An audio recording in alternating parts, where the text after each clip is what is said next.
I recorded my boss for 6 months. He never knew.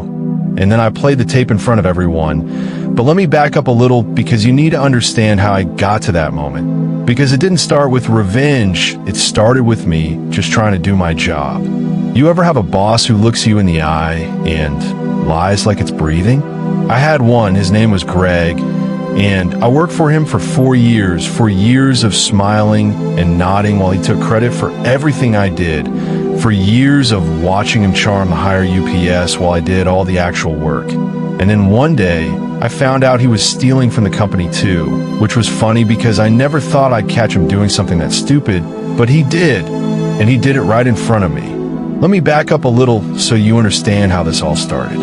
I was a data analyst for a mid-sized logistics company, nothing glamorous. I sat in a cubicle and stared at spreadsheets all day, but I was good at it, really good. I could find patterns and numbers that nobody else could see, and Greg, my manager, knew that, which is why he gave me all the hard projects and then presented my findings to the director as if he'd done the work himself. At first I didn't mind. I thought that's just how the game works. You do the work, your boss gets the credit, and eventually someone notices you. But after 2 years of hearing Greg say my analysis shows, and I discovered while I sat in the back of the room, something started to harden inside me. Not anger yet, just a cold little rock of resentment that grew every time he smiled at me. Then one afternoon I was staying late, everyone else had gone home, and I was going through some old server files trying to clean up our database, and I found a folder I'd never seen before. It was labeled Projections Do Not Share, and when I opened it, I found something that made my stomach drop. Greg had been cooking the numbers for client invoices, not by a lot, just enough to hide a pattern. Every month he would adjust the billing code so that certain overcharges disappeared into a category called miscellaneous adjustments. And that money didn't go back to the client. It went somewhere else. I traced it through 3 layers of accounting and found a small shell company that Greg had set up under his wife's maiden name. He was stealing about $12,000 a month. Not enough to trigger a major audit, but enough to pay for his boat and his lake house and the private school tuition for his kids. And I sat there staring at the screen with my heart pounding because I realized I had 2 choices. I could take this to HR, or I could keep it to myself and use it as leverage.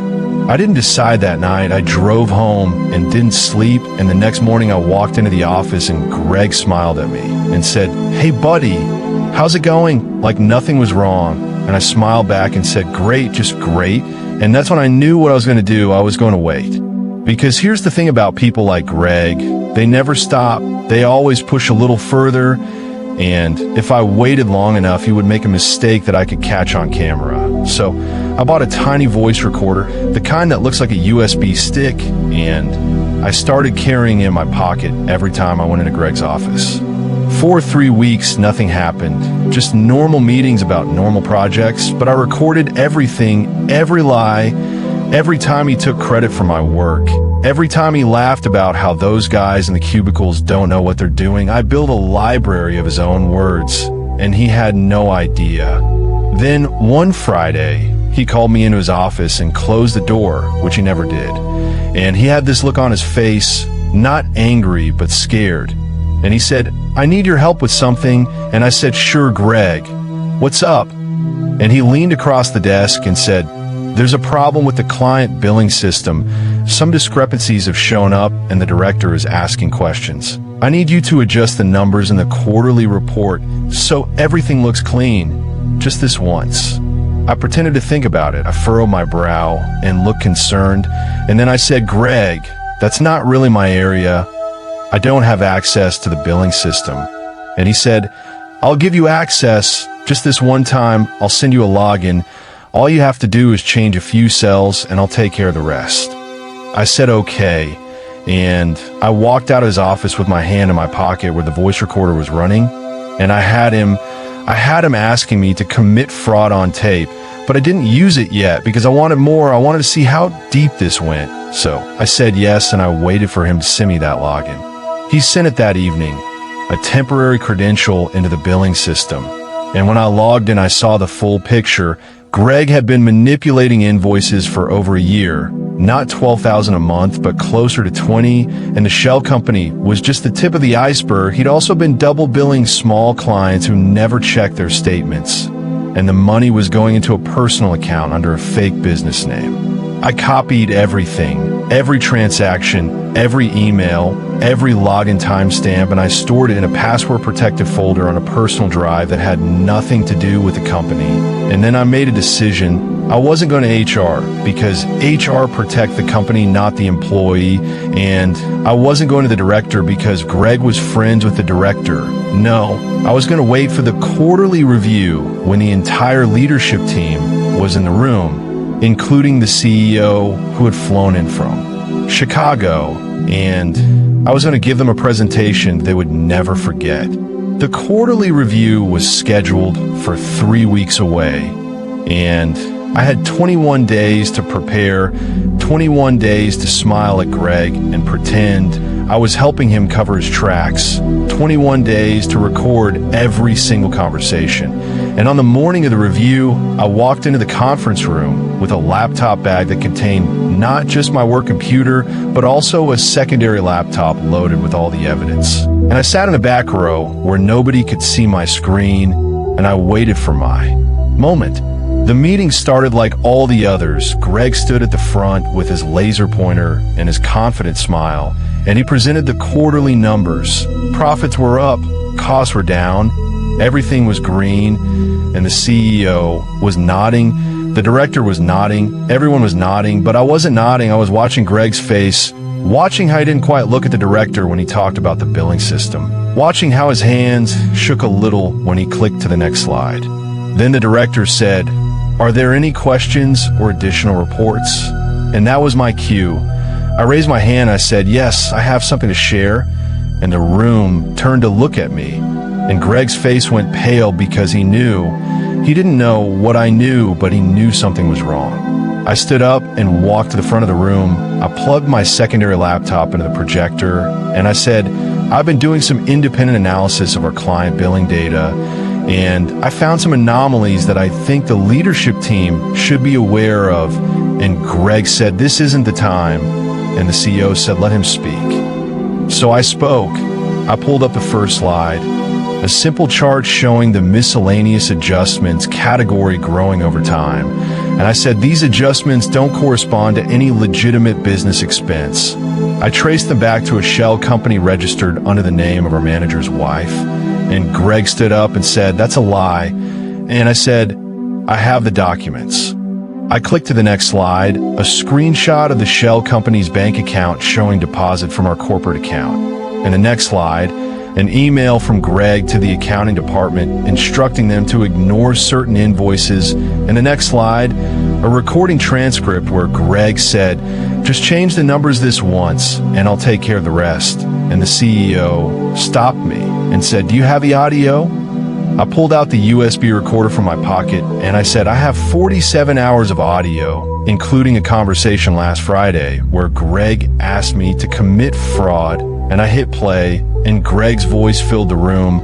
"I need you to adjust the numbers in the quarterly report so everything looks clean, just this once." And the silence after that was so loud I could hear my own heartbeat. Greg didn't say anything. He just sat down and put his head in his hands. And the director looked like he'd been punched in the stomach. And the CEO looked at me and said, "How long have you known about this?" And I said, 6 weeks. I wanted to make sure I had enough evidence before I brought it forward. And she said, "Stay. The rest of you leave." Everyone filed out except me and the CEO and Greg. And Greg started to cry, actual tears. And he said, "I have kids. I have a mortgage. Please don't destroy my life." And I felt something then that I didn't expect. Not pity exactly, but a kind of hollow recognition that I was about to ruin someone. And the CEO looked at me and said, "What do you want to happen?" That was the moment, the one where I had all the power and I had to decide what kind of person I was. And I could have said fire him or prosecute him or make him pay back every penny. But instead I said, I want him to resign today, and I want a written acknowledgement that I was the one who discovered the fraud. And I want a promotion in his position with a 20% raise. And I want this to never be spoken about again. The CEO looked at Greg and Greg nodded. He cried harder, but he nodded. And that afternoon, he cleaned out his desk and walked out of the building with a cardboard box, and I never saw him again. But here's the thing I didn't expect, the thing that still bothers me late at night. I didn't feel good about what I did. I felt like I'd stepped into a version of myself that I didn't recognize. Someone who records conversations and sets traps and waits 6 weeks just to watch a man break. And I told myself it was justice. I told myself he deserved it. But when I came home that night, my wife asked me what was wrong, and I said nothing, and I didn't sleep again. I got the promotion and the raise in the corner office, and everyone at work knows my name now. They know what I did. They know I recorded Greg and played the audio in front of everyone. And some of them look at me with respect, and some of them look at me with fear. And the ones who look at me with fear are the ones who remind me of what I became. But that's not the end of the story, because 6 months later, I found out something that changed everything. Something that made me realize I wasn't the hero of this story. I was just another player in a game I didn't fully understand. The director called me into his office one morning and closed the door, and he said, "There's something you need to know about Greg." And I said, "I don't want to talk about Greg." And he said, "Too bad, because it involves you." He pulled out a folder, a thick one with a confidential stamp on the front, and he slid it across the desk and said, "Greg didn't act alone. He had help from someone in accounting, someone who knew about the shell company and the double billing and the false adjustments. And that someone was the person who trained you when you first started, the one who taught you how to use the billing system. Her name was Diane." My blood went cold because I knew Diane. She was the sweet older woman who brought cookies to the break room and always asked about my kids. She was the one who showed me how to access the miscellaneous adjustments category in the first place. She was the one who told me, nobody ever checks this part of the system. You can move things around and nobody will notice. I didn't believe it at first. I thought the director was trying to distract me or protect someone else. But then I looked at the evidence, bank records and email chains and login timestamps that showed Diane had been the one to set up the shell company years before Greg even joined the company. Greg was just the front man, the one who took the risk, while Diane sat in the background collecting a share of the money without anyone suspecting a thing. And here's the part that made me sick. Diane had been encouraging me to dig deeper into the billing system for months. She would leave files on my desk and mention discrepancies she'd accidentally found. She was trying to get me to uncover the fraud so she could blame everything on Greg and walk away clean while I did the dirty work. And I fell for it. I recorded Greg and I exposed Greg, and I got Greg fired. But Diane got a quiet conversation with the CEO and a voluntary departure with a severance package and no criminal record. And I was left in the corner office wondering if I had been played from the very beginning. I went home that night and I pulled out my old recordings, the ones I'd made before I confronted Greg, and I listened to them again with new ears. And I found something I'd missed. A conversation where Greg said Diane told me this was safe. She said nobody checks these codes. And another one where he said, I don't know how she set this up, but she promised it was airtight. And I realized that Greg was not the mastermind. He was a greedy idiot who got manipulated by someone smarter and more patient. And I was the tool she used to get rid of him. So who's the real villain in this story? Is it Greg, the greedy liar, or Diane, the hidden mastermind, or me, the man who recorded his boss and played the tape in front of the CEO because I wanted revenge for being ignored for 4 years? I don't know anymore, and that's the truth that keeps me awake. I still have the corner office and the raise and the respect, but I also have a folder of evidence about Diane that I never gave to anyone, because if I gave it to the CEO, I'd have to admit that I missed the biggest piece of the puzzle, that I wasn't as smart as I thought I was, that I was just a tool in someone else's game. So here's my question for you, and I really want you to answer honestly in the comments. Would you have caught Diane? Would you have seen the pattern and realized that Greg wasn't alone? Or would you have been just like me, so focused on your own revenge that you missed the bigger picture? Because I've thought about it 1,000 times, and I still don't know.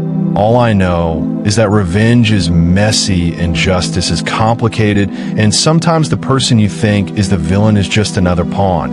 And sometimes the hero is the one who actually makes things worse without meaning to. If you want to hear more stories about the messy gray areas between right and wrong, hit subscribe, because I'm done pretending that I have all the answers, and I'm starting to think that's the only honest place to be.